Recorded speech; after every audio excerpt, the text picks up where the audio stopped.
Her Har Mahadev. Welcome to our blog struggle to strong. I hope आप सब अच्छे होंगे।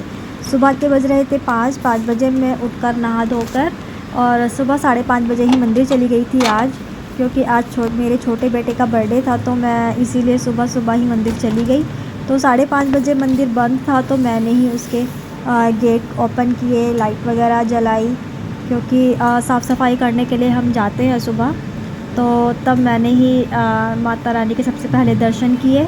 उसके बाद मैं जब अंदर गई तो सबसे पहले हमने वहाँ जाके चेक किया कि जो अखंड जोत जल रही है उसमें कहीं घी कम तो नहीं है। तो मैंने चेक किया तो अखंड जोत में घी था, तो इसीलिए मैं फिर साफ़ सफाई करने लगी। तब मैं फिर अपना शिवालय भी गई, तो शिवालय में भी मतलब साफ़ नहीं था शिवालय भी, क्योंकि सुबह सुबह शाम को लोग पूजा करके जाते हैं, तो सुबह सुबह नहीं होता साफ़। तो मैंने फिर साफ़ किया शिवालय वगैरह साफ़ करने के बाद मैं घर आ गई। और घर आकर हमारे यहाँ उत्तराखंड में बनती है ट्रेडिशनल डिश बनती है, जब किसी का जन्मदिन होता है या कुछ भी कोई ओकेज़न होता है तो हमारे यहाँ बनते हैं दाल के पकोड़े। ये उड़द की दाल के पकोड़े हैं जो मैं बना रही थी। सबसे पहले हमने कई बार दाल को वॉश किया, क्योंकि इसमें हम धुली उड़द के नहीं बनाते, हमें ये दली उड़द ही लेनी होती है, जिसमें कि थोड़े थोड़े फिर उसके जो पिल्स होते हैं वो रह जाते हैं। बस इसमें फिर हम थोड़े बेसिक मसाले ऐड करते हैं, जैसे कि हींग ज़रूरी होता है ऐड करना।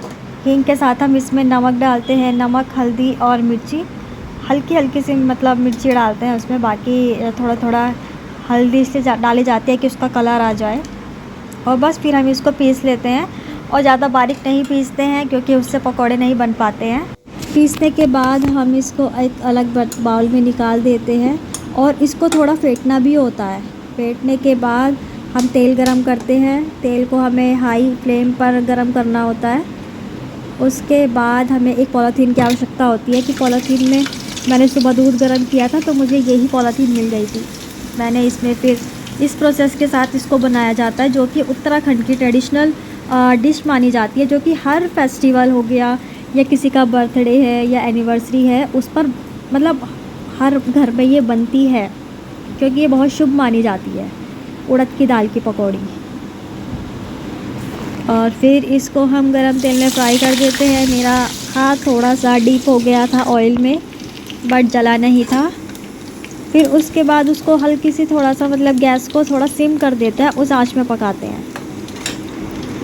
उसके बाद हमारी पकौड़ियाँ बनकर हो गई थी तैयार। हमने बनाई पकौड़ी के साथ पूरियाँ, जो कि हमें मंदिर भी लेके जानी थी। और उसके बाद हमारा बेटा भी उठ गया था, नित्यम राजा श्रेयम भी उठ गए थे, लेकिन श्रेयम मंदिर नहीं गए और नित्यम को हम नहला धुला कर मंदिर ले गए। कहाँ जा रहे नित्यम हम? मंदिर। आज क्या है? नित्यम का बर्थडे है। अच्छा। और मंदिर में हो रही थी आरती। आरती मतलब ख़त्म हो गई थी जब हम लोग गए, क्योंकि 7 बजे आरती शुरू हो जाती है और 7:30 बजे तक ख़त्म हो जाती है। तब तक हम गए तो लास्ट ही चल रहा था। उसके बाद हमने माता का आशीर्वाद दिलवाया, नित्यम को पंडित जी का आशीर्वाद दिलवाया। फिर हम भोले बाबा के पास लेकर गए, हमने महादेव का भी आशीर्वाद दिलवाया। और आप सभी से भी हम आशा करते हैं कि आप भी सभी भी नित्यम को अपना आशीर्वाद दीजिए।